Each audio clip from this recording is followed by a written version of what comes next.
दुनिया में सबसे पहले तकब्बुर करने वाला और घमंड करने वाला इब्लीस था। इब्लीस था, शैतान था। और आगे बढ़ो, एक बहुत बड़ा बादशाह जिसका नाम फिरौन था, और जो इतना बड़ा जालिम था कि छोटे छोटे बच्चों को वो कत्ल करवा देता था।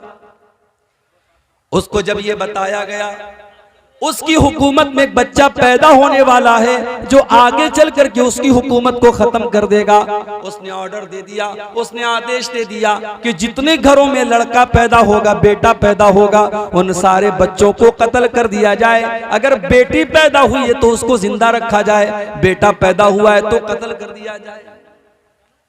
ये फिरौन का ऑर्डर था। लेकिन अल्लाह ताला को मूसा अलैहिस्सलाम को बचाना था। अल्लाह ने मूसा अलैहिस्सलाम को बचा लिया। लेकिन मेरे प्यारे साथियों, फिरौन बहुत बड़ा घमंडी था। मूसा अलैहिस्सलाम जब जवान हुए और मूसा अलैहिस्सलाम ने जब फिरौन के सामने आकर के कहा कि मैं अल्लाह का नबी हूं, मैं अल्लाह का रसूल हूं, मुझे अल्लाह ने बनी इसराइल की तरफ नबी बना करके भेजा है, तो फिरौन ने बड़े तकब्बुर से कहा था, वमन वमा रब्बुल आलमीन, ऐ मूसा तुम किस अल्लाह की बात करते हो? मैं सबका रब हूं, लोग मेरे आगे सजदा करते हैं। अना रब्बुकुमुल आला, मैं सबसे बड़ा रब तो मैं हूं, मुझको छोड़कर तुमने किसको अपना रब बना लिया? था हुकूमत का फिरऔन को भी नशा, था हुकूमत का फिरऔन को भी नशा, जुल्म पर जुल्म खिलकत पे करता रहा, जब समंदर में डूबा तो कहने लगा, जब समंदर में डूबा तो कहने लगा, इस हुकूमत के पाने से क्या फायदा। बहुत बड़ा घमंडी था फिरौन, तकब्बुर करता था, घमंड करता था अपनी हुकूमत पर। अल्लाह ने पानी में डुबा करके खत्म कर दिया। तकब्बुर करने वालों का अंजाम कभी बुरा अच्छा नहीं हुआ मेरे भाई। बहुत पैसे वाला था कारून, इतनी दौलत उसके पास थी कि कुरान कहता है व आतैनाहु मिनल कुनूज़ि मा इन्न मफातिहहु लतनू बिल उस्बति उलिल कुव्वा। फिरौन कारून के पास इतनी दौलत थी, उसके खजानों की चाबियों को बड़े बड़े पहलवान बड़ी मुश्किल से उठाया करते थे। और कारून जब बन संवर करके निकला करता था, जब सोने चांदी के जेवरात पहन करके निकला करता था, तो उसकी कौम के लोग बड़ी हसरत से कहते थे, या लैता लना मिस्ला मा ऊतिया कारून, ऐ काश हमारे पास भी उतनी दौलत होती जो कारून के पास है।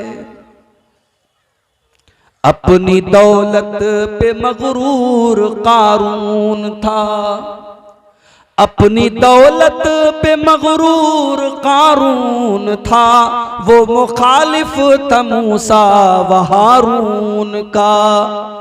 जब ज़मीन में धसाया तो कहने लगा, जब ज़मीन में धसाया तो कहने लगा, ऐसे बेजा खजाने से क्या फायदा। बहुत घमंड था कारून को अपनी दौलत। जैसे आज भी बहुत सारे लोगों को अपनी दौलत पे बड़ा घमंड होता है, मूंछों पे ताव दे के कहते साहब पैसा तो मैंने कमाया, ये पैसा तो मैंने कमाया। अरे तेरी क्या औकात है? बड़े बड़े डिग्री वाले, बड़े बड़े नॉलेज वाले आज टाली चला रहे, रिक्शा चला रहे हैं।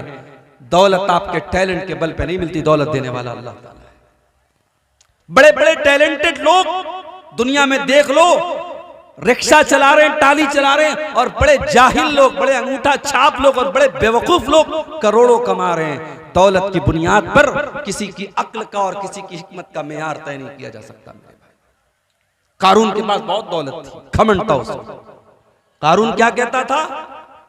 कारून कहता था, इन्नमा ऊतीतुहु अला इल्मिन इंदी, ये दौलत तो मुझे मेरे इल्म से मिली है, मेरी नॉलेज से मिली है, मेरे टैलेंट से मिली है। कारून ने एक बार भी अल्लाह का शुक्र अदा नहीं किया। कारून को अपनी दौलत पे नाज था, गुरूर था। अल्लाह ने कारून की दौलत को खत्म कर दिया और कारून को उसके महल के साथ जमीन में धसा दिया।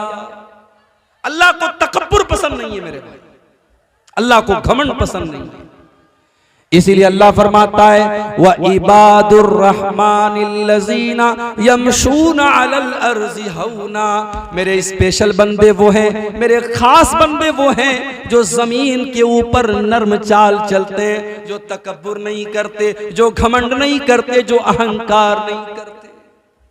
आज तो 4 पैसे आदमी के पास आ जाएं, इंसान किसी को भाव नहीं देता है, इंसान ढंग से किसी को सलाम नहीं करता है, कहता है साहब मैं पैसे वाला हूं, मुझे लोग सलाम करें, मैं क्यों सलाम करूं। इसीलिए अल्लाह के नबी ने कयामत की एक निशानी ये भी फरमाई थी, तस्लीमुल खासा, कयामत के पहले ऐसा दौर आएगा जब खास खास लोगों को सलाम किया जाएगा, बड़े बड़े सेठ जी को और बड़े बड़े दौलत वालों को देख करके सलाम किया जाएगा, कोई गरीबों को, कोई छोटे लोगों को सलाम नहीं करेगा। ओ लोगों, जरा अपने नबी की सीरत उठा के देखो, अल्लाह के प्यारे नबी मदीना के बाजार से जा रहे हैं, मदीना के बाजार से कोई लौंडी भी अगर अल्लाह के नबी से रास्ता पूछती तो अल्लाह के नबी खड़े होकर के उसको रास्ता बताया करते थे। अल्लाह के नबी के अंदर कोई घमंड नहीं था, कोई गुरूर नहीं था। अल्लाह के प्यारे नबी छोटे छोटे बच्चों से मिला करते थे तो सलाम किया करते थे, बच्चों के साथ लाड और प्यार किया करते थे। जब आप सहाबा के साथ चला करते थे, आप कभी अपने आप को नुमाया करके नहीं चलते थे। सहाबा के बीच में कोई समझ नहीं सकता था कि रसूलुल्लाह कौन है, अल्लाह के नबी कौन है। आपके दरवाजे पर कोई डोरमैन नहीं था, कोई दरबान नहीं था, और आप जब सहाबा के साथ बैठते थे किसी ऊंची कुर्सी पर और किसी ऊंचे तख्त पर नहीं बैठते थे, बल्कि सहाबे किराम के साथ घुल मिल करके बैठा करते थे। तो तकब्बुर करबेन ना, अहंकार करबेन ना। अल्लाह ताला को अहंकार और तकब्बुर पसंद नहीं है। अल्लाह के नेक बंदों की पहचान ये है, अल्लज़ीना यमशूना अलल अर्दि हौना, वो जमीन पे नर्म चाल चलते हैं। उनकी चाल बता देती है कि अल्लाह के नेक बंदे, उनकी चाल में अकड़ नहीं होती, उनकी चाल में तकब्बुर नहीं होता, उनकी चाल में गुरूर नहीं होता। अच्छा, अब यहां एक आपकी नॉलेज की एक बात बता दूं। तकब्बुर का मतलब क्या होता है? अपने आप को बड़ा समझना। तकब्बुर का अपोजिट क्या होता है? तकब्बुर उर्दू का लफ्ज है, तकब्बुर का मतलब अपने आप को बड़ा समझना। तकब्बुर का उल्टा होता है, इसका अपोजिट होता है तवाज़ो, अपने आप को छोटा समझना। तो अपने आप को छोटा समझो, भाई तुम हो क्या, तुम्हारी औकात क्या है। इन्नका लन तखरिकल अर्द वलन तबलुगल जिबाल तूला, तुम जमीन को फाड़ नहीं सकते, तुम पहाड़ पे चढ़ नहीं सकते। तू अकड़ करके क्यों चल रहा है इंसान? तू अपनी पैदाइश के ऊपर गौर कर। अयहसबुल इंसानु अन युतरका सुदा अलम यकुन नुतफतम मिन मनिय्यिन युमना। ऐ इंसान, एक हकीर पानी के कतरे से अल्लाह ने तुझको पैदा किया है। तू हकीर पानी के कतरे से, तू मिट्टी से पैदा हुआ है। तू तकब्बुर क्यों करता है? तू अहंकार क्यों करता है? अल्लाह ने फरमाया वला तमशी फिल अर्दि मरहा, जमीन में अकड़ करके न चलना। इन्नका लन तखरिकल अर्ज़ा, ना तो तुम जमीन को फाड़ सकते हो, वलन तबलुगल जिबाल तूला, अकड़ करके चलोगे तो पहाड़ पे नहीं चले जाओगे और जमीन को फाड़ नहीं दोगे, लिहाजा अकड़ करके न चला करो। इसीलिए हजरत लुकमान अपने बच्चे से कहते हैं वला तुसइर खद्दका लिन्नासी वला तमशी फिल अर्ज़ि मरहा। ऐ मेरे बेटे, जब तू लोगों से मिला कर तो गाल फुला करके न मिला कर, घमंड के साथ न मिला कर। और ऐ मेरे बेटे, तू जमीन में अकड़ करके न चला कर। इन्नल्लाह ला युहिब्बु कुल्ल मुख्तालिन फखूर, अल्लाह ताला किसी घमंडी को, किसी अहंकारी को पसंद नहीं करता। तो तवाज़ो पैदा करो, नरमी पैदा करो। नरमी पैदा करोगे अल्लाह इज्जत देगा, अल्लाह इज्जत देगा। और दुनिया में बड़े बड़े जितने सेलिब्रिटी लोग हैं, आप उनकी हालात आप देखिए, जो अपने आप को बड़ा घमंडी बनते थे और बहुत बड़ा समझते थे, वो दुनिया में बर्बाद हो गए। और जो डाउन टू अर्थ रहते थे, जो अपने आप को छोटा समझते थे, आज भी दुनिया उनकी इज्जत करती है। इसीलिए अल्लाह के नबी फरमाते हैं मा तवाज़ा अहदुन लिल्लाहि इल्ला रफ़अहुल्लाह, जो अल्लाह ताला के लिए अपने आप को छोटा समझता है, अल्लाह उसको और बुलंदी देता है, अल्लाह उसको और ऊंचा मकाम देता है। तो अब आपको नोट करना है, पहली बात मैंने क्या बताई, अल्लाह के स्पेशल बंदों की पहली पहचान क्या बताई, वो तकब्बुर नहीं करते, वो जमीन पे नर्म चाल चलते। एक चीज हो गई, अब आगे बढ़ते हैं। व इज़ा खातबहुमुल जाहिलून क़ालू सलामा, और अल्लाह के स्पेशल बंदों की दूसरी पहचान ये है, जब जाहिल उनके मुंह लगते हैं तो वो सलाम कह करके आगे बढ़ जाते हैं। वो जाहिलों से बहस नहीं करते, वो जाहिलों से डिबेट नहीं करते। भाई बहस करो, जिसके बारे में ये पता हो कि ये बात मान लेगा, सही बात पेश करेंगे, दलील पेश करेंगे, कुरान पेश करेंगे, हदीस पेश करेंगे, सामने वाला मेरी बात मान लेगा। और जिसके बारे में ये पता हो हम दलील पर दलील पेश करें, वो मानने वाला नहीं है, कट हुज्जत है, जाहिल है, तो वहां टाइम वेस्ट न करो। व इज़ा खातबहुमुल जाहिलून क़ालू सलामा, जब जाहिल उनके मुंह लगते हैं तो सलाम कह के आगे बढ़ जाते हैं। अल्लाह के नबी के पास कुछ यहूदी आए, उन्होंने कहा अस्सलामु अलैकुम, अस्सलामु अलैकुम नहीं कहा, बल्कि क्या कहा, अस्सलामु अलैकुम।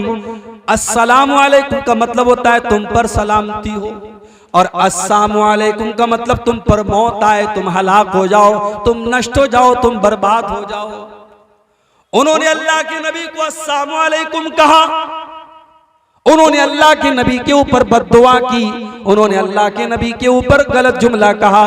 प्यारे नबी के कानों में ये जुमला पड़ा, और आपकी प्यारी बीवी और हम सब की प्यारी माँ अम्मा आयशा के कानों में जुमला पड़ा।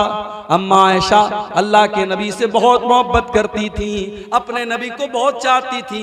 एक तो नबी थे और दूसरे उनके शौहर भी थे, और बीवी की तो जिम्मेदारी है कि शौहर की इज्जत करे, शौहर का सम्मान करे। जो बीवी सारी दुनिया की नेकी का काम करे, रोजा नमाज करे और कुरान की तिलावत करे, अगर अपने पति का, अपने शौहर का सम्मान न करे, उसकी इज्जत न करे, उसकी खिदमत न करे, वो बीवी अच्छी बीवी नहीं हो सकती, वो जन्नत में नहीं जा सकती। मेरी माँ बहनों, जन्नत में नहीं जा सकती। खूब नमाज पढ़े, खूब रोजा रखे, अगर अपने शौहर की इज्जत नहीं करती, शौहर का एहतराम नहीं करती, शौहर को सम्मान नहीं देती, वो जन्नत में नहीं जा सकती।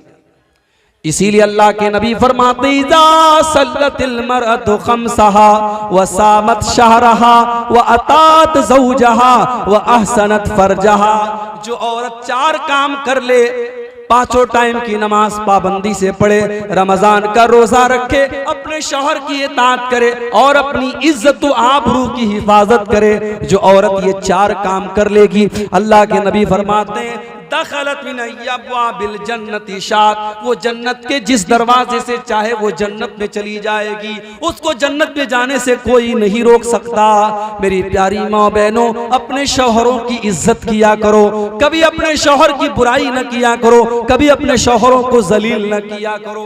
अम्मा आयशा के कानों में जुमले पड़ गए, मेरे नबी को, मेरे शौहर को, मेरे सरताज को इन्होंने बद्दुआ दी है, इन यहूदियों ने गाली दी है। अम्मा आयशा फौरन जोश में आती हैं, बड़े गुस्से में आती हैं और कहती हैं वालेकुमुस्सलाम वल्लानतु, ए यहूदियों, अल्लाह की लानत हो तुम्हारे ऊपर, तुम मर जाओ, तुम खत्म हो जाओ, तुम नष्ट हो जाओ, तुम मेरे नबी के लिए बद्दुआ कर रहे हो। ए यहूदियों, तुम बर्बाद हो जाओ, तुम खत्म हो जाओ। अल्लाह के प्यारे नबी अपनी प्यारी बीवी को इतने गुस्से में देखते हैं, आप कहते हैं महलन या आयशा, ऐ आयशा इतने गुस्से में ना आओ, ऐ आयशा नरमी से काम लो, इन्नल्लाह युहिब्बुर रिफ्का फिल अम्रि कुल्लिही, ऐ आयशा अल्लाह ताला नरमी को पसंद करता है, हर चीज में नरमी पसंद करता है। ऐ आयशा तुम इतने गुस्से में ना आया करो। अम्मा आयशा ने कहा अल्लाह के नबी, क्या आपने नहीं देखा उन्होंने कितना बुरा भला आपको कहा, उन्होंने अस्सलामु अलैकुम नहीं कहा बल्कि अस्सलामु अलैकुम कहा। आपने फरमाया ऐ आयशा मैंने सुना था, मुझे पता था उन्होंने सलाम नहीं किया है, उन्होंने बद्दुआ की है, लेकिन ऐ आयशा मैं जाहिल का जवाब जाहिल की भाषा में नहीं देता, मैं जाहिल का जवाब जाहिल की लैंग्वेज में नहीं देता। ऐ आयशा जब उन्होंने कहा अस्सलामु अलैकुम तो मैंने जवाब में कह दिया वा अलैकुम, तुम पर भी हो, जो तुम मेरे लिए कह रहे हो वो तुम पर भी लौट जाए, वो तुम पर भी हो जाए। मैंने वो बुरा लफ्ज भी नहीं निकाला, मैंने जवाब दे दिया। तो जाहिल का जवाब ऐसे दिया जाता है। जाहिल के मुंह नहीं लगते हैं। अल्लाह के खास बंदों की दूसरी पहचान क्या है? व इज़ा खातबहुमुल जाहिलून क़ालू सलामा, जब जाहिलों से उनका पाला पड़ता है अस्सलामु अलैकुम कह करके आगे बढ़ जाते हैं, जाहिलों से बहस नहीं करते। चाहे है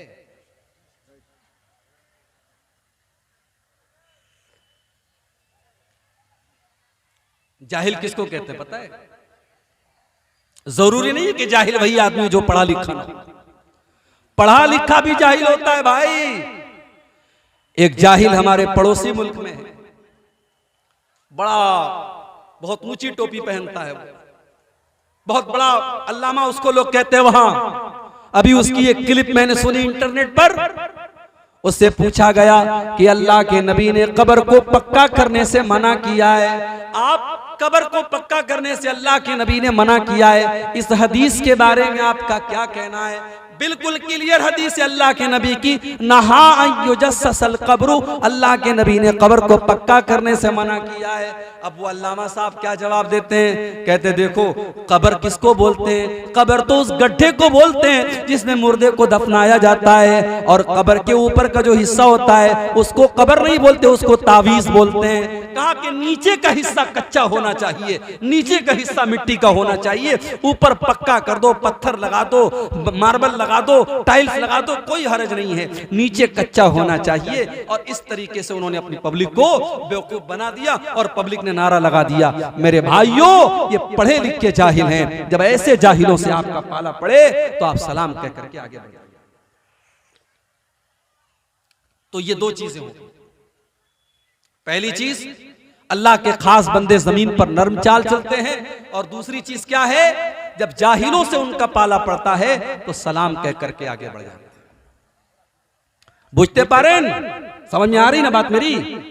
चलिए आगे बढ़ते। तीसरी चीज वल्लज़ीना यबीतूना लिरब्बिहिम सुज्जदन व क़ियामा, और अल्लाह के खास बंदों की तीसरी पहचान ये है, जब वो रात होती है, जब दुनिया अपने बिस्तर पर आराम करती रहती है, वो अल्लाह के बंदे अपने आराम को छोड़ करके, अपने बिस्तर को छोड़ करके अल्लाह की बारगाह में तहज्जुद की नमाज पढ़ते हैं, वो क़ियामुल लैल करते हैं, वो रात रात भर सजदा करते हैं, वो रात रात भर क़ियाम करते हैं।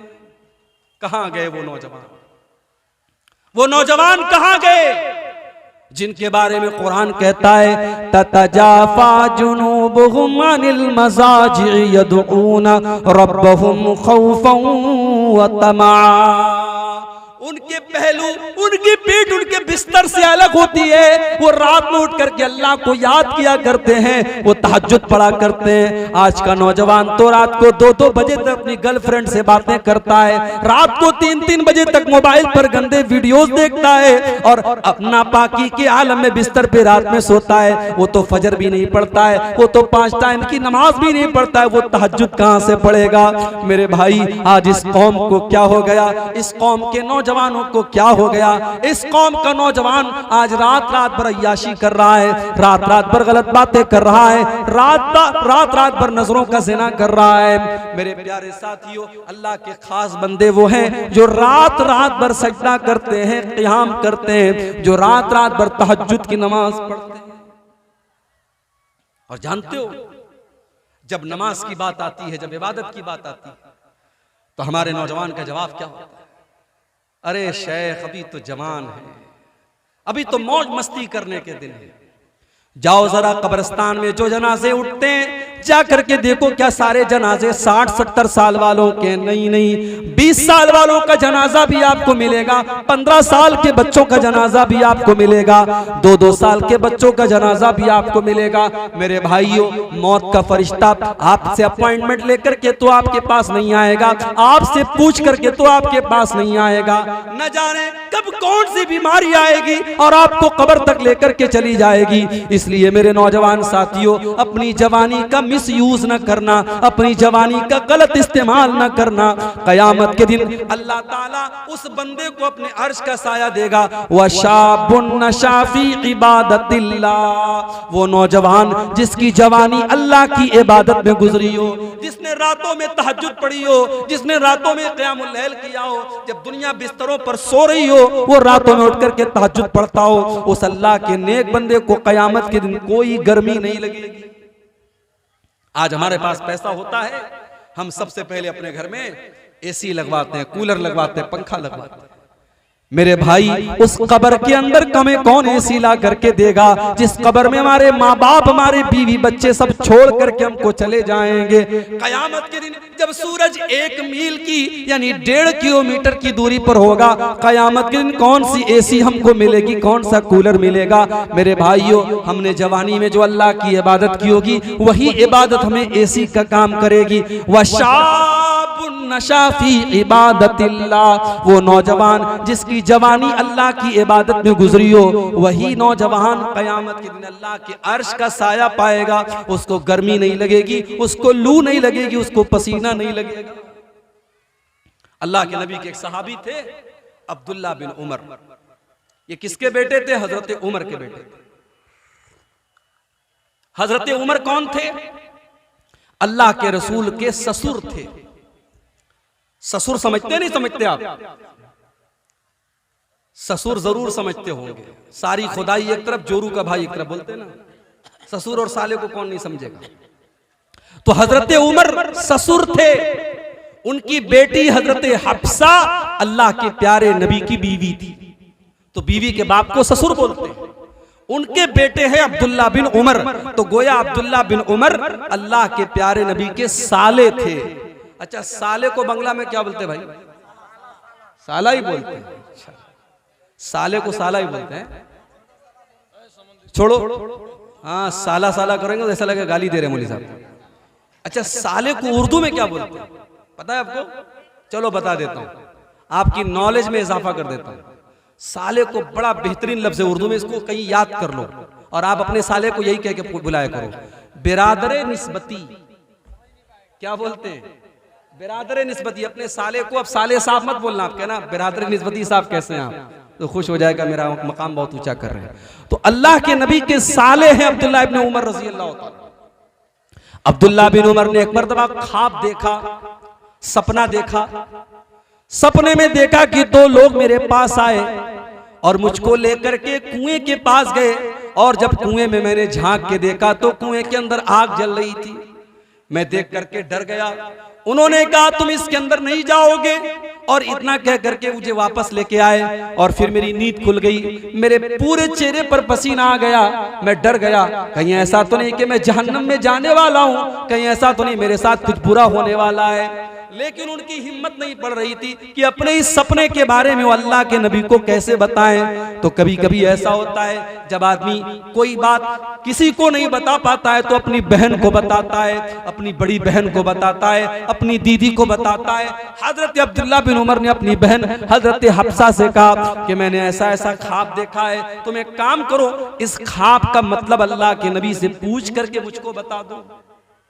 भाई बहन का रिश्ता भी बड़ा प्यारा रिश्ता होता है। जिनकी बहनें जिंदा हैं, अल्लाह सलामत रखे, अपनी बहनों की कदर करो और बहनें भाइयों की कदर करें। जिनके घरों में सिर्फ बहनें हैं और भाई नहीं हैं, उनसे पूछो भाई क्या चीज होती है, और जिन भाइयों को बहन नसीब नहीं होती उससे पूछो बहन क्या चीज होती है। हजरत हफ्सा रजी अल्लाह ताला अन्हा ने अल्लाह के नबी के पास आकर के कहा, ऐ अल्लाह के नबी, मेरे भाई ने ऐसा ऐसा ख्वाब देखा है, ऐसा ऐसा सपना देखा है, इसका क्या मतलब हो सकता है। बुखारी के अल्फाज हैं, अल्लाह के नबी ने फरमाया कि ऐ हफ्सा, नेमर रजुल अब्दुल्ला, ऐ हफ्सा तुम्हारा भाई अब्दुल्ला बहुत अच्छा इंसान है। इस सपने का कोई बुरा मतलब नहीं है, कोई खराब मतलब नहीं है। ऐ हफ्सा तुम्हारा भाई बहुत अच्छा इंसान है, बस एक बात की कमी है, लौ कान युसल्ली मिनल लैल। ऐ हफ्सा अपने भाई से कहो वो रात में जब इशा की नमाज पढ़ के घर जाता है तो सो जाता है, तुम्हारा भाई रात में सोता है और सीधे फजर की नमाज में उठता है, अपने भाई से कहो कि रात में उठ करके तहज्जुद पढ़ा करे, क़ियामुल लैल किया करे, रात को उठ करके अल्लाह की इबादत किया करे। हजरत हफ्सा आती हैं और अपने भाई को ये बात बताती हैं कि अल्लाह के नबी ने तेरी तारीफ की है और कहा है कि तेरा भाई बहुत अच्छा इंसान है, बस एक बात की कमी है, वो रात में तहज्जुद नहीं पढ़ता है। ओ मेरे नौजवान साथियों, रात रात भर जलसे आपने सुने हैं, तकरीरें आपने सुनी है, मगर एक कान से सुन करके दूसरे कान से उड़ा देने की हमारी और आपकी आदत है। जरा अब्दुल्ला बिन उमर को देखो, जब उनके कानों में अल्लाह के नबी के ये जुमले पड़ गए कि अल्लाह के नबी ने मेरी तारीफ की है और ये कहा है कि अब्दुल्ला बहुत अच्छा इंसान है, बस एक बात की कमी है, वो रात में तहज्जुद नहीं पढ़ता है। बुखारी के अल्फाज हैं, फकाना ला यनामु मिनल लैल इल्ला कलीला। उस दिन के बाद से अब्दुल्ला बिन उमर रात में तहज्जुद पढ़े बगैर नहीं सोते थे और बहुत कम सोते थे और रात का ज्यादातर हिस्सा वो तहज्जुद पढ़ करके और क़ियामुल लैल पढ़ करके गुजार दिया करते थे। मेरे भाई, नमाज की पाबंदी करो और 5 टाइम की नमाज के साथ साथ कोशिश करो, अगर लंबी नहीं पढ़ सकते तो छोटी छोटी, अगर 8 रकात नहीं पढ़ सकते तो 6 रकात सही, 4 रकात सही, 2 रकात सही, तहज्जुद पढ़ने की आदत डालो। वल्लज़ीना यबीतूना लिरब्बिहिम सुज्जदन व क़ियामा।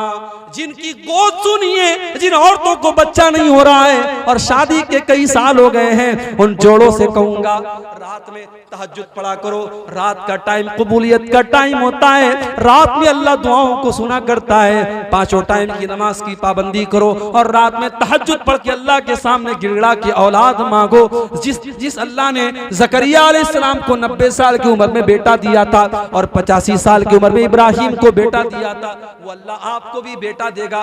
रात में उससे मांगा करो।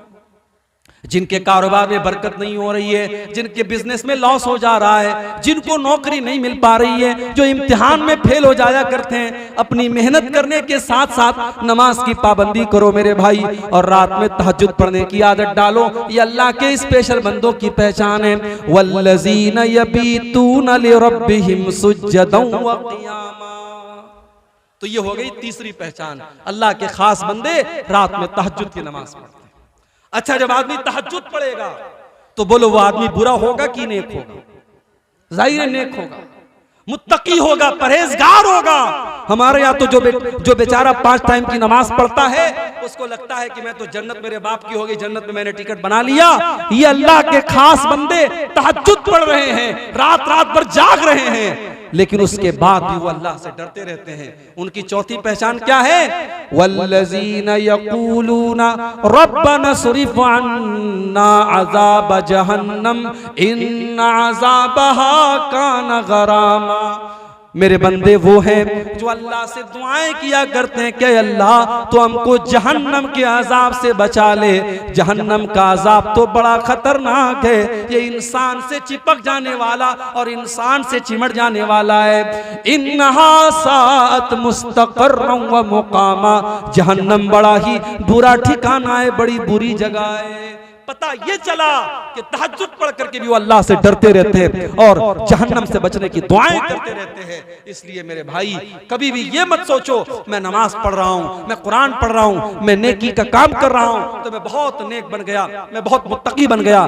बल्कि अल्लाह के अजाब से डरा करो और दुआ किया करो अल्लाह हमको जहन्नम के अजाब से बचा ले। जहन्नम कोई मामूली चीज नहीं है, जहन्नम बड़ी खतरनाक चीज है और जहन्नम इंतजार कर रही है कि अल्लाह का बंदा कब गलती करे, कब अल्लाह की नाफरमानी करे और जहन्नम का शिकार बन जाए। इन्न जहन्नम कानत मिरसादा लित्तागीन माबा लाबितीन फीहा अहकाबा। जहन्नम घात में बैठी है, जहन्नम इंतजार में बैठी है, जहन्नम प्रतीक्षा कर रही है। अल्लाह के नाफरमान लोगों का ठिकाना है जहन्नम। जो जहन्नम में जाएंगे तो हमेशा हमेश रहेंगे, जो काफिर होंगे, जो मुशरिक होंगे। ला यज़ूक़ून फीहा बरदन वला शराबा। जहन्नम के अंदर ठंडा पानी न मिलेगा, जहन्नम के अंदर गरम हवा और आग होगी और उनको कोई ठंडक नसीब न होगी, उनको कोई खाना न मिलेगा, कोई पानी न मिलेगा, खौलता हुआ पानी और पीपो मवाद उनको मिलेगा। तो रहमान के खास बंदे जहन्नम से अल्लाह की पनाह मांगते। 4 चीज हो गई, आगे बढ़ते हैं 5वीं चीज। बहुत गौर से सुनिएगा, इंशाअल्लाह आज की तकरीर में कुछ आपको दे के जाऊंगा, कुछ सीख करके यहां से आप जाएंगे। अल्लाह के खास बंदों की पहचान आपको बता रहा हूं, सब्र से और सुकून से आप बैठिए, इंशाअल्लाह ये टॉपिक पूरा करके मैं यहां से उठूंगा। 4 चीजें हो गई, 5वीं चीज, वल्लज़ीना इज़ा अनफ़क़ू लम युसरिफ़ू व लम यक़तुरू व कान बैन ज़ालिका क़वामा। रहमान के खास बंदे, अल्लाह के खास बंदों की 5वीं पहचान ये है, जब वो पैसा खर्च करते हैं तो फजूल खर्ची नहीं करते और बखीली नहीं करते, बल्कि बीच का रास्ता अपनाते हैं।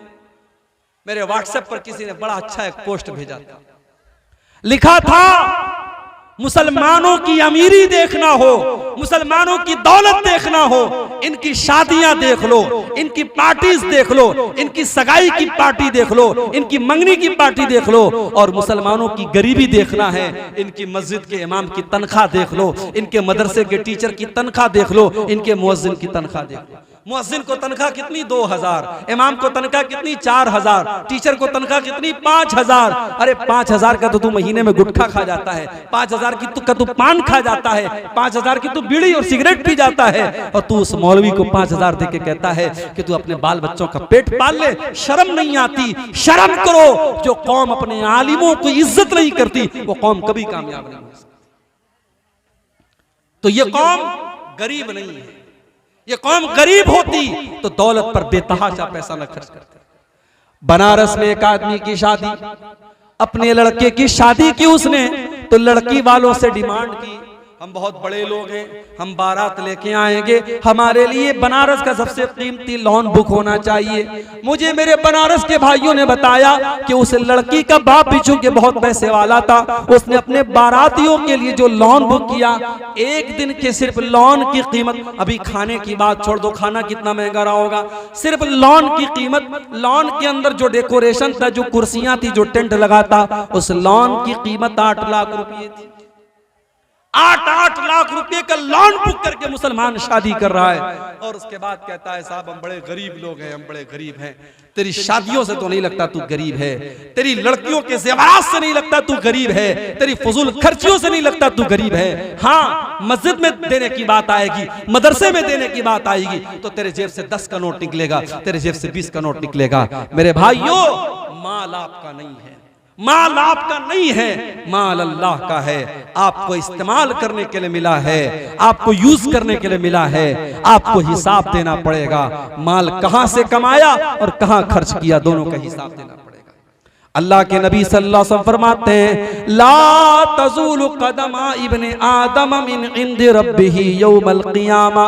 इंसान क़यामत के दिन अपनी जगह से हिल नहीं पाएगा जब तक वो 4 सवालों का जवाब न दे दे। जब तक 4 सवालों का जवाब न दे दे कोई हिल नहीं सकता क़यामत के दिन। पहला सवाल, अन उम्रिही फीमा अफ़ना, तूने अपनी जिंदगी को कहाँ गुजारा। दूसरा सवाल, व अन शबाबिही फीमा अबला, तूने अपनी जवानी को कहां गुजारा। और तीसरा सवाल, व अन मालिही मिन ऐन इक्तसबहु व फीमा अनफक़हु, तूने माल कहां से कमाया और कहां पे खर्च किया। आमदनी का हिसाब भी देना है और खर्च का भी हिसाब देना है, कहां से कमाया और कहां खर्च किया। इसलिए फजूल खर्ची मत करो मेरे भाई, जितनी बड़ी चादर हो उतना पैर फैलाओ, फजूल खर्ची भी मत करो और कंजूसी भी मत करो। कुछ ऐसे लोगों को भी मैं जानता हूं, बहुत पैसा है मगर कपड़ा जब भी पहनेंगे बिल्कुल फटीचर वाला कपड़ा पहनेंगे, बिल्कुल खराब कपड़ा पहनेंगे। वो दिखाना नहीं चाहते कि हम पैसे वाले हैं। अगर अल्लाह ने आपको दौलत दी है, अच्छा खाओ, अच्छा पहनो मेरे भाइयों, और अपने परिवार को भी अच्छा खिलाओ, अच्छा पहनाओ। अल्लाह के नबी फरमाते हैं, जो दीनार तुम अल्लाह के रास्ते में खर्च करते हो, जिस दीनार के जरिए तुम किसी गरीब की मदद करते हो, और जो दीनार तुम अपने बाल बच्चों पर खर्च करते हो, उसमें सबसे ज्यादा सवाब तुमको उस पर मिलेगा जो तुम अपने परिवार के ऊपर, अपने बाल बच्चों के ऊपर खर्च करते हो। परिवार के ऊपर भी खर्च करो। और अपनी माँ बहनों से कहना चाहूंगा, शौहर अगर कंजूस है और आपकी जरूरतों को पूरा नहीं कर रहा है, आपकी जरूरत की चीजें नहीं ला रहा है, तो शौहर के पॉकेट में से बगैर बताए पैसा ले सकते हैं। शौहर का पैसा आप ले सकती हैं उसको बगैर बताए, ये चोरी नहीं है। अगर शौहर कंजूस और बखील है तो बीवी उसकी इजाजत के बगैर उसका पैसा ले सकती है। तो रहमान के खास बंदों की ये पांचवी पहचान है, जब वो खर्च करते हैं तो फजूल खर्ची भी नहीं करते और बखीली भी नहीं करते, बीच का रास्ता अपनाते हैं। जब आप फजूल खर्ची करेंगे तो कुरान क्या कहता है, वला तुबज़िर तबज़ीरा इन्नल मुबज़्ज़िरीना कानू इख़वान अश-शयातीन।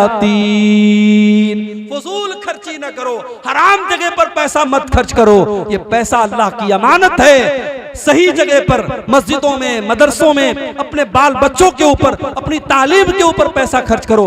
हराम जगह पर पैसा खर्च करोगे तो शैतान के भाई बन जाओ। 5 चीजें हो गई, अब आगे बढ़ते हैं। नंबर 6, नंबर 7, नंबर 8, 3 चीजें अल्लाह ताला ने एक आयत में जिक्र कर दी। रहमान के बंदों की 3 पहचान और बताई, वल्लज़ीना ला यदऊना मअल्लाहि इलाहन आखर वला यक़्तुलूना नफ्सल्लती हर्रमल्लाहु इल्ला बिल हक़्क़ि वला यज़नून। रहमान के बंदे अल्लाह के साथ किसी और को नहीं पुकारते। जब भी मुसीबत आती है एक अल्लाह को पुकारते हैं। उनका मुश्किल कुशा अल्लाह, उनका गरीब नवाज अल्लाह, उनका गौसे आजम अल्लाह, उनका दस्तगीर अल्लाह।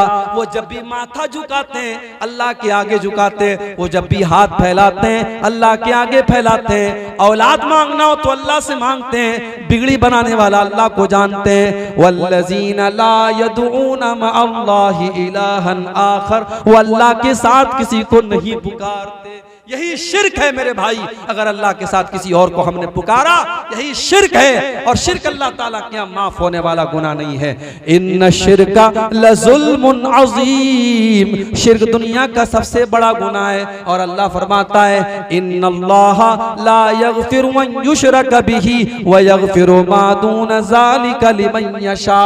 अल्लाह ताला शिर्क को माफ नहीं करेगा, उसके सिवा कोई और गुनाह करोगे अल्लाह माफ कर देगा। आज का मुसलमान कब्रों पे जाके सजदा कर रहा है, मज़ारों पे जाके सजदा कर रहा है, लाल काले पीले धागे बांध करके उसको मुश्किल कुशा समझ रहा है और गले में तावीज़ पहन रहा है और अपने बुजुर्गों और पीरों के सामने सजदा कर रहा है। मौलाना हाली ने 100, 125, 150 साल पहले कहा था, करे गैर गर्बुत की पूजा तो काफिर, कवाकिब में माने करिश्मा तो काफिर, झुके आग पर बहरे सजदा तो काफिर, जो ठहराए बेटा खुदा का तो काफिर, मगर मोमिनों पर कुशादा है राहें, परस्तिश करे शौक से जिसकी चाहे, नबी को जो चाहे खुदा कर दिखाएं, इमामों का रुतबा नबी से बढ़ाएं, मज़ारों पे जा जा के नजरें चढ़ाएं, शहीदों से जा जा के मांगे दुआएं, न तौहीद में कुछ फर्क इससे आवे, न इस्लाम बिगड़े न ईमान जावे। मेरे भाइयों, जो काम गैर मुस्लिम अपनी मूर्तियों के साथ कर रहा है वही काम आप मजार और कब्र के साथ करेंगे, वो काफिर है, वो जहन्नमी है, और आप पक्के मुसलमान हैं। ये नहीं हो सकता, ये डबल स्टैंडर्ड नहीं हो सकता, ये दोगलापन नहीं हो सकता, ये दोहरा मेयार नहीं हो सकता। जब आपने नमाज में कहा इय्याका नअबुदु व इय्याका नस्तईन, ऐ अल्लाह हम तेरी इबादत करते हैं और तुझी से मदद मांगते हैं, और मस्जिद के बाहर निकल के कहते हो या अली मुश्किल कुशा, या ख्वाजा गरीब नवाज, और दुकान का नाम रखते हो केजीएन और वाई केजीएन, ये नहीं चले। शिर्क अल्लाह ताला क्या माफ नहीं होगा। रहमान के खास बंदे शिर्क नहीं करते। और अगली चीज क्या है, वला यक़्तुलून नफ्सल्लती हर्रमल्लाहु इल्ला बिल हक़्क़ि, और अल्लाह के बंदे किसी निर्दोष की हत्या नहीं करते, किसी बेकसूर को कत्ल नहीं करते। इस्लाम का मानने वाला आतंकवादी नहीं हो सकता। इस्लाम का मानने वाला वो इंसान है जिसने उत्तराखंड में सुरंग के अंदर फंसे हुए 15 नौजवान, 15 मजदूर 15 दिन से फंसे हुए थे। उन मजदूरों को निकालने वालों में एक मुसलमान लड़का कुरैशी उसका नाम कुरैशी खानदान का वो लड़का, मुसलमान लड़का, उसने अपना दिमाग लगा करके, अपना टैलेंट लगा करके उन मजदूरों को निकाला था। मेरे भाइयों, हमारा इतिहास रहा है, हमने जानों को बचाया है, हमने जान नहीं ली है। हमने तो देश को आजाद करने के लिए हमारे उलमा ने अपना खून बहाया है और काला पानी की सजाओं को झेला है। हाँ, इस्लाम का नाम लेकर के कोई अगर निर्दोषों की हत्या करता है, उसके लिए इस्लाम जिम्मेदार नहीं है, उसके लिए इस्लाम को ब्लेम नहीं किया जा सकता है। इस्लाम तो क्या कहता है, एक निर्दोष की हत्या करने वाला पूरी मानवता को कत्ल करने वाला है। मन कतल नफ्सन बिगैरि नफ्सिन औ फसादिन फिल अर्ज़ि फकअन्नमा कतल अन्नास जमीआ। एक इंसान की हत्या करने वाला पूरी इंसानियत का हत्यारा है। वमन अहयाहा फकअन्नमा अहयन्नास जमीआ। और एक इंसान की जान बचाने वाला पूरी इंसानियत की जान बचा रहा है। मुसलमान जान बचाता है, मुसलमान जान लेता नहीं है। और ये उत्तराखंड के उस नौजवान ने पूरी दुनिया को यह मैसेज दिया है। लॉकडाउन में मुसलमानों ने सफर से आने वाले मुसाफिरों को और मजदूरों को खाना खिलाया और पानी पिलाया, और सरकार ने और हुकूमत के लोगों ने और फिरका परस्तों ने उन्हीं लोगों को बदनाम किया और मीडिया वालों ने उन्हीं लोगों को बदनाम किया। नहीं मेरे भाई, मुसलमान इस देश में हमेशा जब भी कोई संकट आया, कोई मुसीबत आई, मुसलमान हमेशा साथ देने वाला और मुसीबतों में लोगों की मदद करने वाला रहा है। हमारा इतिहास इस बात का साक्षी रहा है, हमारी तारीख इस बात की गवाह रही है। वल्लज़ीना ला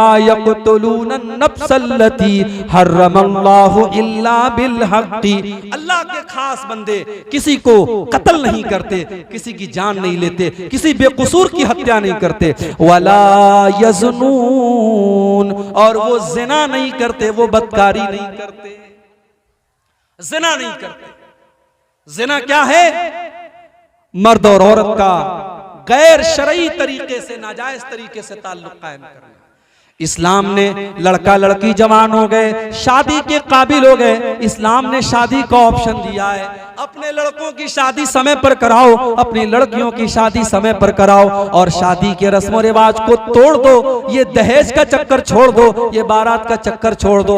जब तक आप निकाह को आसान नहीं करेंगे, ज़िनाकारी को रोकना बहुत मुश्किल हो जाएगा। इसीलिए अल्लाह के नबी फरमाते हैं, इज़ा खतब इलैकुम मिम्मन तरज़ौना दीनहु व खुल्क़हु फज़व्विजूहु। जब तुम्हारी लड़कियों के लिए ऐसा रिश्ता आ जाए, लड़का दीनदार है, लड़का अच्छा अखलाक वाला है, लड़का अच्छे घर वाला है, अपनी लड़कियों की शादी उससे कर दो।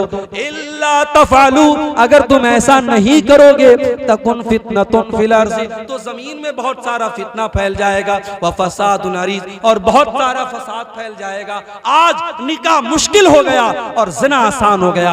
आज फेसबुक की चैटिंग और व्हाट्सएप की चैटिंग के जरिए आज नौजवान लड़का लड़की एक दूसरे से बातें करते हैं और फिर बाद में जाकर के मुलाकात तक होती है और होटल के कमरों में जाकर के ज़िना तक होता है। मेरे भाइयों, इस कौम का नौजवान आज ज़िनाकारी की तरफ भी जा रहा है। और इसीलिए अल्लाह जब कुरान में ज़िना का जिक्र करता है तो अल्लाह ये नहीं कहता है कि ज़िना मत करो, बल्कि अल्लाह क्या कहता है, वला तक़रबुज़्ज़िना इन्नहु काना फ़ाहिशतन व साअ सबीला। ज़िना के करीब भी न जाना, ज़िना के पास भी न जाना, ये बड़ा ही गंदा रास्ता है। मेरी प्यारी माँ बहनों, आपको जो ये हुक्म दिया गया कि आप जब भी घर से निकलो तो पर्दे में निकलो, ये हुक्म क्यों दिया गया? ताकि ज़िनाकारी का रास्ता बंद हो जाए। औरत से कहा गया जो तेरे महरम रिश्तेदार नहीं है, तेरी खाला का लड़का है, तेरे मामू का लड़का है, तेरे चाचा का लड़का है, वो तेरा महरम नहीं है, उससे तेरी शादी हो सकती है। जब तू जवान हो गई तो अपने खाला के लड़के से भी पर्दा किया कर, अपने मामू के लड़के से भी पर्दा किया कर, अपने चाचा के लड़के से भी पर्दा किया कर। अपने घर के गार्जियनों से मैं कहता हूं, अपनी बेटियां, जब आपकी बेटियां जवान हो जाएं, जब आपकी लड़कियां जवान हो जाएं, तो जिस तरीके से गांव के बच्चों से बचाते हो, जिस तरीके से गांव और मोहल्ले के लड़कों से अपनी बेटियों को बचाते हो, वैसे ही मामू के, खाला के और चाचा के लड़कों से भी बचाया करो। वो आपकी बेटियों के लिए गैर महरम है। इसी तरीके से देवर भाभी का रिश्ता है। देवर भाभी में हमारे यहाँ हंसी मजाक हो रहा है। देवर भाभी को बाइक पर बिठा करके घूम रहा है और भाभी अपने देवर के कंधे पर हाथ रख के जा रही है और जीजा और साली साथ में घूम रहे हैं। मेरे भाइयों, ये ज़िनाकारी के चोर दरवाजे हैं, ये ज़िनाकारी तक समाज को लेके जाने वाले रास्ते हैं। इसीलिए इस्लाम ने हर वो चोर दरवाजा बंद कर दिया जहां से समाज के अंदर जिनाकारी आ सकती है। और अल्लाह ने साफ कह दिया, वला तक़रबुज़्ज़िना, जिना के करीब भी न जाना, कोई ऐसा काम न करना जिससे तुम जिना के करीब जाओ, इसलिए कि जिना बहुत गंदा काम और बहुत बुरा रास्ता है। तो रहमान के बंदे जिना नहीं करते, शिर्क नहीं करते, कत्ल नहीं करते, जिना नहीं करते। और ये तीन सबसे बड़े बड़े पाप हैं। अल्लाह के नबी से पूछा गया सबसे बड़ा पाप क्या है? आपने फरमाया अंतजाल लिल्लाहि निद्दन व हुवा खलक, सबसे बड़ा पाप ये है तुम अल्लाह के बराबर किसी को ठहरा दो। फिर पूछा गया अय अल्लाह के नबी उसके बाद सबसे बड़ा पाप क्या है? आपने फरमाया अन तक़तुल वलदक खशियता यतामाक, अपनी औलाद को कत्ल कर दो इस डर से कि वो कल तुम्हारे साथ खाएगी। औलाद को कत्ल करना मेरे भाई, आज माँ के पेट में भी औलाद को कत्ल किया जा रहा है, आज एबॉर्शन किया जा रहा है, आज माँ के पेट में हमल को जाये किया जा रहा है। 1400 साल पहले लोग बेटियों को पैदा होने के बाद जमीन में गाड़ा करते थे, और आज का इंसान इतना हैवान हो चुका है वो माँ के पेट में अपने औलाद को मार डालता है और अपनी औलाद को कत्ल कर डालता है। मेरे भाइयों, शिर्क के बाद सबसे बड़ा गुनाह ये अल्लाह के नबी फरमाते हैं अपनी औलाद को कत्ल कर दो इस डर से कि वो तुम्हारे साथ खाएगी। फिर पूछा गया अय अल्लाह के नबी उसके बाद सबसे बड़ा गुनाह क्या है? आपने फरमाया अंतुजानिया हलील तजारिक, अपने पड़ोसी की बीवी के साथ जिना करो। जिना तो किसी के साथ भी हराम है, लेकिन पड़ोसी पड़ोसी पर विश्वास करता है, पड़ोसी पड़ोसी पर भरोसा करता है। अगर इंसान अपनी पड़ोसन के साथ जिना करता है तो ये बहुत बड़ा गुनाह है। मेरे प्यारे साथियों, ये तीन बड़े बड़े गुनाह हैं जिनका यहां अल्लाह ने जिक्र किया है। तो रहमान के खास बंदे इन तीन गुनाहों से अपने आप को बचाते। वो शिर्क नहीं करते, वो कत्ल नहीं करते, वो ज़िना नहीं करते। वमन यफ़अल ज़ालिका यल्क़ा असामा, और जो ये तीन काम करेगा, जो शिर्क करेगा, जो ज़िना करेगा, जो कत्ल करेगा, वो बहुत बड़ा गुनहगार है। युज़ाअफ़ लहुल अज़ाबु यौमल क़ियामति व यख़लुद फ़ीही मुहाना, और अगर मुसलमान ये तीनों काम करता है तो उसको डबल अज़ाब दिया जाएगा और वो जहन्नम में हमेशा, जो शिर्क करेगा वो जहन्नम में हमेशा रहेगा। अब सवाल ये पैदा होता है, किसी ने शिर्क कर लिया, किसी ने ज़िना कर लिया, किसी ने कत्ल कर लिया, अब तौबा करना चाहता है, अब सुधरना चाहता है, तो सुधर सकता है कि नहीं? तौबा कर सकता है कि नहीं? उसकी वापसी का कोई रास्ता है कि नहीं? तो अल्लाह ने फरमाया इल्ला मन ताबा व आमन व अमिल अमलन सालिहा फउलाइका युबद्दिलुल्लाहु सय्यिआतिहिम हसनात। हाँ, जो तौबा कर ले, जो ईमान ले आए और जो नेक अमल करने लगे, पहले ज़िना करता था, पहले कत्ल करता था, पहले शिर्क करता था, अब ईमान ले आया, अब सुधर गया, अब अच्छा अमल कर रहा है, तो अल्लाह कह रहा है ऐसे लोगों के हम गुनाहों को नेकियों में बदल देंगे, उनके गलत कामों को हम नेकियों में बदल देंगे। वमन ताबा व अमिल सालिहन फइन्नहु यतूबु इलल्लाहि मताबा, और जो सच्ची तौबा करता है वो दर हकीकत भटके हुए रास्ते से आकर के अल्लाह के रास्ते पर लौट जाता है। तौबा का मतलब ही होता है लौटना।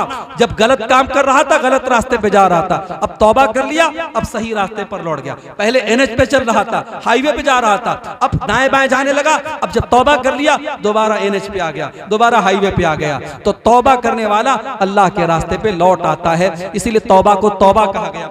तौबा का मतलब होता है पलट जाना। गाड़ी को आप घुमा लेते, यू टर्न कर लेते ना, उसको तौबा कहा जाता है। तो तौबा करने वाला यू टर्न ले लेता है, वो अल्लाह के रास्ते पर वापस चला। उसके बाद फरमाया, अब दो चार चीजें और हैं, जो लोग खड़े हैं बैठ जाएं, इत्मीनान से सुन के चले जाएं, बस 5-10 मिनट की बात और है, दो चार चीजें और सुन लीजिए, फिर बात हम खत्म करेंगे। वल्लज़ीना ला यशहदून अज़्ज़ूर, और रहमान के खास बंदे वो हैं जो किसी गलत काम में शामिल नहीं होते। 31 दिसंबर की रात आ रही है, सिल्लीगुड़ी के बड़े बड़े होटलों में डांस करने वाली डांसरें आएंगी, दार्जिलिंग के बड़े बड़े होटल बुक हो जाएंगे, रात रात भर शराब और शबाब के दौर चलेंगे, कटिहार के बड़े बड़े 5 स्टार होटल बुक हो जाएंगे और रात रात भर नाच गाना चलेगा। और मुसलमान नौजवान महंगे महंगे टिकट दे करके उन होटलों में जाके नाच गाने में शामिल होता है। नहीं मेरे भाइयों, वल्लज़ीना ला यशहदून अज़्ज़ूर, किसी हराम काम में, किसी गलत काम में, किसी नाजायज काम में अल्लाह के खास बंदे शामिल नहीं होते। वो झूठी गवाही भी नहीं देते और झूठे काम में शामिल भी नहीं होते। वल्लज़ीना ला यशहदून अज़्ज़ूर, जहाँ हराम काम हो रहा हो, जहाँ अल्लाह की नाफरमानी हो रही हो, वहां पता चल जाए तो उठ के चले जाओ।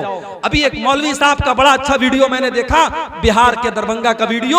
मौलवी साहब निकाह पढ़ाने गए, देखा वहां बैंड बाजा बज रहा है, बारात आई है, बैंड बाजा बज रहा है। मौलवी साहब ने सबके सामने कहा कि जिस निकाह के प्रोग्राम में नाच गाना हो रहा हो, बैंड बाजा बज रहा हो, उसमें मैं निकाह नहीं पढ़ाऊंगा। और मौलवी साहब चले गए और सारी कौम हक्का बक्का रह गई। अगर सारे मौलवी इत्तेफाक कर लें कि हम ऐसे लोगों का निकाह नहीं पढ़ाएंगे, ये कौम घुटनों के बल गिरेगी और इन हराम कामों को छोड़ देगी। मेरे भाइयों, उलमा अगर इत्तेहाद कर लें तो बहुत सारे मसाइल हल हो सकते हैं। अल्लाह ने फरमाया वल्लज़ीना ला यशहदून अज़्ज़ूर, अल्लाह के खास बंदे किसी ऐसी जगह नहीं जाते हैं जहां हराम काम हो रहा हो, जहां नाजायज काम हो रहा हो, जहां अल्लाह को नाराज करने वाला काम हो रहा हो।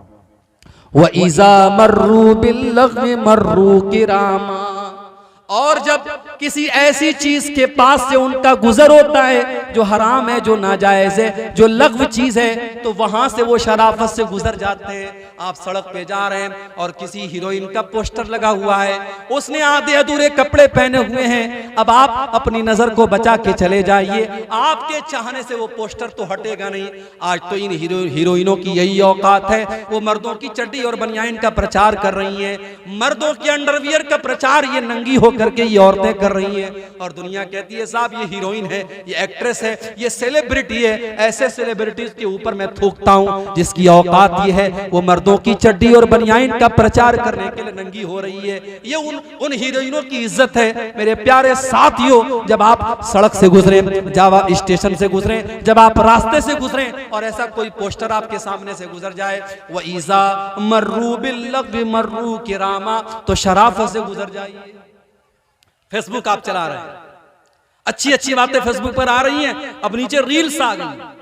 अब रील्स में नाच गाना भी आ रहा है, बेहुदा चीजें भी आ रही हैं, गंदी चीजें भी आ रही हैं, और आप टुकुर टुकुर टुकुर टुकुर देख रहे हैं। देखो मत भाई, आगे बढ़ो, उसको स्किप करो।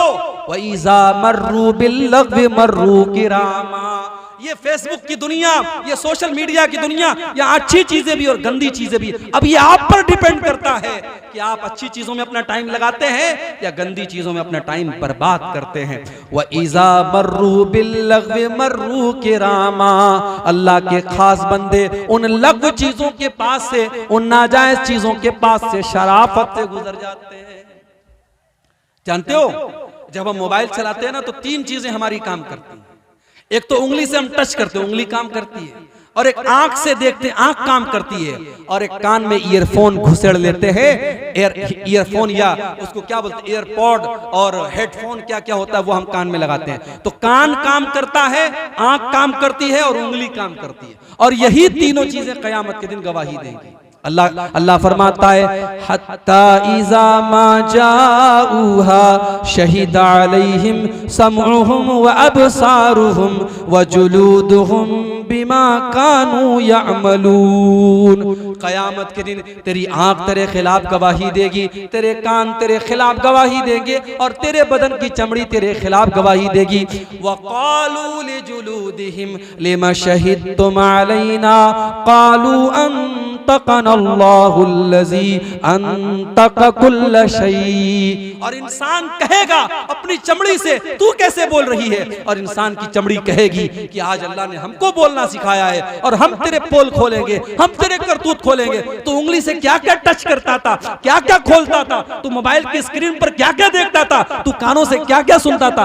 कान गवाही देगा, आंखें गवाही देगी, और हमारी स्किन गवाही देगी। इसलिए मेरे भाई, मोबाइल का इस्तेमाल बहुत एहतियात के साथ करो। अल्लाह के खास बंदे जब किसी लग़्व चीज के पास से गुजरते हैं तो शराफत से गुजर जाते हैं।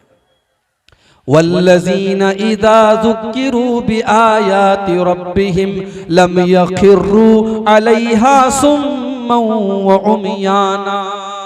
और अल्लाह के खास बंदे वो हैं जब कुरान उनके सामने पढ़ा जाता है वो अंधे और बहरे बन करके गिर नहीं जाते, वो कुरान पर गौर करते हैं, वो कुरान को गौर से सुनते हैं और कुरान पर अमल करते हैं। एक हम कुरान सुनते हैं, तरावी की नमाज में कुरान पढ़ा जा रहा है और हम अंधे और बहरे बन करके कुरान को सुनते हैं। नहीं नहीं मेरे भाई, कुरान को समझने की कोशिश करो, कुरान पर गौर किया करो। आज हमारे दिलों पर ताले पड़ गए, आज हमारे दिल लॉक हो चुके हैं। और दिल का पासवर्ड क्या है और दिल के लॉक को खोलने की चाबी क्या है? कुरान कहता है अफला यतदब्बरूनल कुरान अम अला कुलूबिन अक़फ़ालुहा। कुरान पर गौर किया करो, कुरान पर गौर करोगे, कुरान पर विचार करोगे, कुरान को समझने की कोशिश करोगे तो तुम्हारे दिल के ताले खुल जाएंगे। आज हमारे दिल लॉक हो गए, तकरीरें हो रही हैं, जलसे हो रहे हैं, जुमा के खुतबे हो रहे हैं, दिल का ताला नहीं खुल रहा है। क्यों? क्योंकि दिल का लॉक तो कुरान में है, दिल का पासवर्ड तो कुरान में है। कुरान को पढ़ोगे, कुरान को समझोगे तो दिल का लॉक खुल जाएगा। इसीलिए अल्लाह ने फरमाया कि मेरे खास बंदे वो हैं जब कुरान पढ़ा जाता है तो अंधे और बहरे बन करके गिर नहीं जाते हैं बल्कि कुरान पर गौर करते हैं। और आखिरी चीज, वल्लज़ीन यक़ूलून रब्बना हब लना मिन अज़वाजिना व ज़ुर्रिय्यातिना क़ुर्रता अयुन वजअलना लिलमुत्तक़ीन इमामा। और अल्लाह के खास बंदों की आखिरी पहचान ये है, वो अल्लाह से दुआएं किया करते हैं, ऐ हमारे परवरदिगार, ऐ हमारे रब, तू हमारे बीवी बच्चों को हमारी आंखों की ठंडक बना दे। बीवी अच्छा कपड़ा पहनती है, शौहर खुश हो जाता है, बच्चे अच्छा कपड़ा पहनते, शौहर खुश हो जाता है, मगर वो यहाँ मुराद नहीं है। आपकी बीवी आपकी आंखों की ठंडक कब बनेगी? जब फजर की अजान हो जाए और आप सो रहे हैं और बीवी आपको बड़े प्यार से उठाती है और कहती है उठ जाओ, फजर की जमात होने वाली है, नमाज न छोड़ो। आप सिगरेट पीते हैं, आपकी बीवी आपसे कहती है सिगरेट छोड़ दीजिए वरना मैं आपसे मोहब्बत करना छोड़ दूंगी। आप अपनी बीवी के लिए सिगरेट छोड़ देते हैं, अपनी बीवी के लिए आप नमाज की पाबंदी करने लगते हैं। जो बीवी आपको अल्लाह के साथ आपका रिश्ता मजबूत कर दे, जो बीवी आपके गलत कामों से आपको रोकने लगे, वो बीवी आपकी आंखों की ठंडक बन जाती है। जो औलाद अच्छे कामों पर चलती हो, जो औलाद नेक अमल करती हो, वो माँ बाप की आंखों की ठंडक बन जाती है। जब आप फजर की नमाज पढ़ने के लिए आते हैं और मस्जिद की पहली सफ में आप अपने जवान बेटे को देखते हैं, आपका कलेजा सुकून से भर जाता है और आपकी आंखें चमकने लगती हैं। और वहां पर आपको ये दुआ याद आती है, वल्लज़ीन यक़ूलून रब्बना हब लना मिन अज़वाजिना व ज़ुर्रिय्यातिना क़ुर्रता अयुन। ऐ हमारे परवरदिगार, हमारे बीवी बच्चों को हमारी आंखों की ठंडक बना दे, वजअलना लिलमुत्तक़ीन इमामा। और अल्लाह हमें मुत्तकियों का इमाम बना दे। ऐ अल्लाह इतना मुत्तकी बना दे, इतना परहेजगार बना दे कि गांव वाले मिसाल दें कि मुत्तकी तो ऐसे होते हैं, परहेजगार तो ऐसे होते हैं। ऐ अल्लाह हमको इतना नेक बना दे कि हम लोगों के लिए आइडियल बन जाएं, लोगों के लिए नमूना बन जाएं, लोगों के लिए आदर्श बन जाएं। चलो एक बार रिपीट कर देते हैं। पहली चीज, जमीन पे नरम चाल चलती है। दूसरी चीज, जाहिल उनके मुंह लगते हैं तो सलाम कह के आगे बढ़ जाते हैं। तीसरी चीज, रात रात भर तहज्जुद पढ़ते हैं। चौथी चीज, जहन्नम से अल्लाह की पनाह मांगते हैं। पांचवी चीज, जब खर्च करते हैं तो फजूल खर्ची नहीं करते, बखीली नहीं करते, बीच का रास्ता अपनाते हैं। छठी चीज, शिर्क नहीं करते। सातवीं चीज, किसी निर्दोष की हत्या नहीं करते। आठवीं चीज, जिना नहीं करते। नवीं चीज, तौबा करते हैं। 10वीं चीज, किसी हराम काम में शामिल नहीं होते। 11वीं चीज, जब किसी गलत चीज के पास से गुजरते हैं तो शराफत से गुजर जाते हैं, उसमें इन्वॉल्व नहीं होते। और उसके बाद 12वीं चीज, वो जब कुरान पढ़ा जाता है तो अंधे और बहरे बन करके नहीं गिरते हैं। और 13वीं चीज, वो दुआ किया करते कि ऐ अल्लाह हमारे बीवी बच्चों को हमारी आंखों की ठंडक बना दे और हमें मुत्तकियों का इमाम बना दे। ये 13 चीज अगर हमारे अंदर पैदा हो गई, अल्लाह तबारक व तआला फरमाता है उलाइका युजज़ौनल फिरदौस उलाइका युजज़ौनल गुरफत बिमा सबरू व युलक़ौना फ़ीहा तहियतन व सलामा।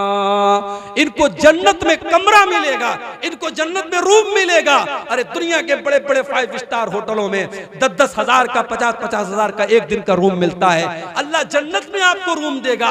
मैं कहता हूं दुनिया के बड़े बड़े 5 स्टार नहीं 7 स्टार होटल भी कुर्बान है जन्नत के उस रूम के ऊपर। अल्लाह उन जन्नतियों को रूम देगा और फरिश्ते उनको सलाम करेंगे, फरिश्ते उनको सलाम करेंगे।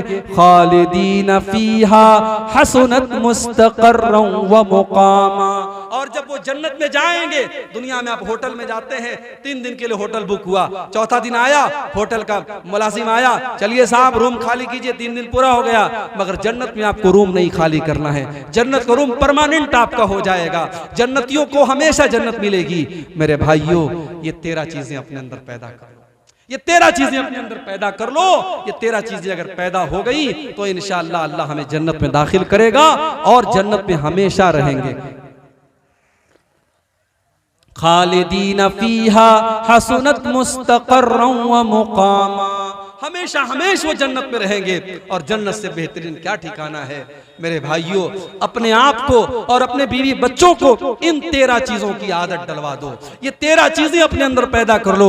अपने मिजाज में नरमी ले आओ, तकब्बुर से अपने आप को बचाओ, जाहिलों से मुंह लगने वाली आदत छोड़ दो। इसी तरीके से तहज्जुद की आदत डालो, जहन्नम से अल्लाह की पनाह मांगा करो, फजूल खर्ची न किया करो, जिना से, शिर्क से और किसी निर्दोष की हत्या करने से हमेशा अपने आप को बचाओ। कोई गुनाह हो जाए सच्ची तौबा कर लो, किसी हराम काम में कभी शामिल न हो और कोई हराम चीज के पास से गुजरो तो शराफत से गुजर जाओ, कुरान पर गौर किया करो और इसी तरीके से अपने बीवी बच्चों के लिए दुआ किया करो। ये चंद चीजें हैं, अगर अपने अंदर हम पैदा कर लें तो अल्लाह का वादा है, अल्लाह ऐसे लोगों को जन्नत अता फरमाएगा। हम अल्लाह से दुआ करते हैं रब्बुल आलमीन इन 13 चीजों पर हम सबको अमल करने की तौफीक अता फरमा। ऐ अल्लाह अपने उस स्पेशल बंदों में, अपने उन खास बंदों में, ऐ अल्लाह हम गुनहगार बंदों को भी तू शामिल फरमा दे।